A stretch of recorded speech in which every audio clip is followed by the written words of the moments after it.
ভাই টিম ইন্ডিয়ার ম্যাচটা একবার সাইডে রাখুন। আমি যশস্বী জয়সওয়ালের কাছে একটা প্রশ্ন করতে চাই, আপনার আসলে চাইটা কি? এত সুযোগ তো আলোচনা, কিন্তু পারফরমেন্স কোথায়? গৌতম গম্ভীর এবং অজিত আগারকার 2027 সালে বিশ্বকাপের কথা মাথায় রেখে জয়সওয়ালকে প্রস্তুত করার চেষ্টা করছে। এমনকি রোহিত শর্মার জায়গায় ভারতের দ্বিতীয় সফলতম সাদা বলের অধিনায়ক 2027 সালে বিশ্বকাপে না খেলানোর কথা শোনা যাচ্ছে, কারণ টিম ম্যানেজমেন্ট নাকি যশস্বী জয়সওয়ালকে সুযোগ দিতে চায়। কিন্তু প্রশ্ন হলো, রোহিতকে সরিয়ে তাহলে জয়সওয়ালের সেই সিদ্ধান্তটা তার খেলা দিয়ে কিন্তু প্রমাণ করতে হবে। হ্যাঁ, আমরা জানি টেস্ট এবং ওয়ানডে এক নয়। ওয়ানডে জয়সওয়াল ইতিমধ্যে 2টি সেঞ্চুরি করেছে, কিন্তু রোহিত শর্মা এখনো রান করছেন, সেঞ্চুরি করছেন। তাই জয়সওয়ালের নিজের দাবিটা আরো শক্ত করতে হবে, কারণ ওয়ানডেতে তিনি নিয়মিত সুযোগ পাবেন না। টি-20তে এখন বৈভব সূর্যবংশীর মতন নতুন প্রতিভা চলে এসেছে। তাই যে ফরম্যাটে জয়সওয়াল সুযোগ পাচ্ছে, সেই টেস্ট ক্রিকেটে তার অসাধারণ কিছু করে দেখাতে হবে। কিন্তু শ্রীলঙ্কার বিরুদ্ধে এই ম্যাচের ছবিটা উল্টো।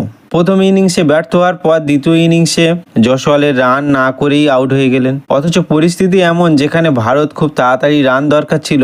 বড় লিড নিতে হলে ভারতের খুব তাড়াতাড়ি রান করতে হতো, যাতে শ্রীলঙ্কার সামনে বড় টার্গেট দাঁড় করানো যায়। যেখানে জয়সওয়াল আক্রমণাত্মক ব্যাটিংয়ের কাছ থেকে আরও প্রত্যাশা ছিল, কিন্তু তিনি ব্যর্থ হলেন। ভালো হয়েছে ভারতের হাতে আগে থেকে বড় একটা লিড ছিল, না হলে এই উইকেটে হয়তো ভারতকে অনেক সমস্যায় ফেলতে পারত। জয়সওয়াল আউট হওয়ার পর দেবদত্ত পাটিকাল এবং KL রাহুল 65 রানের পার্টনারশিপ করে।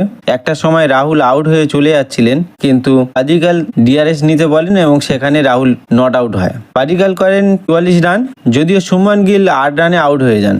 শেষ পর্যন্ত ভারতের দ্বিতীয় ইনিংসে 193 রানে অল আউট। তবে শ্রীলঙ্কার সামনে 372 রানের একটা বিশাল টার্গেট দাঁড়ায়, আর এখান থেকে শুরু হয় ঋষভ পান্তের শো। 2 রান দরকার ছিল, আর সেই কাজটি করে দেখালেন ঋষভ পান্ত। তিনি 65-র কাছাকাছি স্ট্রাইক রেট রেখে 66 রানের একটা গুরুত্বপূর্ণ ইনিংস খেলেন। অন্যদিকে একের পর এক ব্যাটার ফিরে গেলেও পন্ত কিন্তু লড়াই চালিয়ে যান। এরপর 372 রানে তাড়া করতে নেমে শ্রীলঙ্কার শুরুটা একেবারে খারাপ হয়ে গেল। সিরাজ সে যেন শ্রীলঙ্কার ব্যাটারদের আউট করার জন্য জন্মেছে। সিরাজ উইকেট নিলেন, এরপর প্রসিদ্ধ কৃষ্ণা, তারপর মানব সুতার উইকেট তুলে নিলেন। দিনের খেলা শেষ হওয়ার সময় শ্রীলঙ্কার স্কোর ছিল 4 উইকেটে 84। জিততে হলে তাদের দরকার 288 রান, আর ভারতের দরকার 6টা উইকেট। শ্রীলঙ্কার বিপদের সময় উদ্ধারকারী ধনঞ্জয় ডি সিলভা এখনো ক্রিজে রয়েছেন, কিন্তু পঞ্চম দিনে জাদেজা, কুলদীপ এবং মানবের মতন স্পিনারদের সামলানো শ্রীলঙ্কার জন্য মোটেও সহজ হবে না। আর এর মধ্যে একটা বিতর্ক ঘটনা ঘটেছে। ভারতীয় ড্রেসিং রুমের দিকে ক্যামেরা যাওয়ায় দেখা গিয়েছে যে গৌতম গম্ভীরের পিছনে সাদা বোর্ডে স্ট্র্যাটেজি যে করা হয়েছে এই টেস্ট ক্রিকেটের জন্য, সেটা কিন্তু সেখানে পরিষ্কার বোঝা যাচ্ছিল।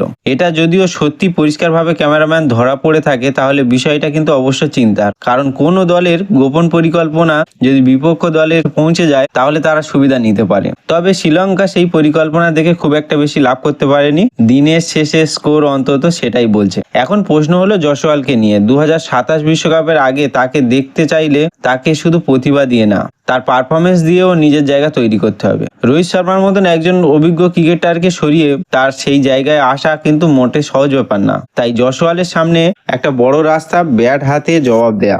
আপনাদের কি মনে হয় 2027 সালে জয়সওয়াল রোহিত শর্মার জায়গা নিতে পারবে? আর আপনাদের কাছে লাস্ট আরেকটা প্রশ্ন, যে এই টেস্টে প্লেয়ার অফ দ্য ম্যাচ কে হতে পারে? কমেন্ট করে অবশ্যই জানাবেন। ম্যাচের পর আবার নতুন ভিডিও নিয়ে হাজির হব। চ্যানেলটি সাবস্ক্রাইব করে পাশে থাকুন। ধন্যবাদ।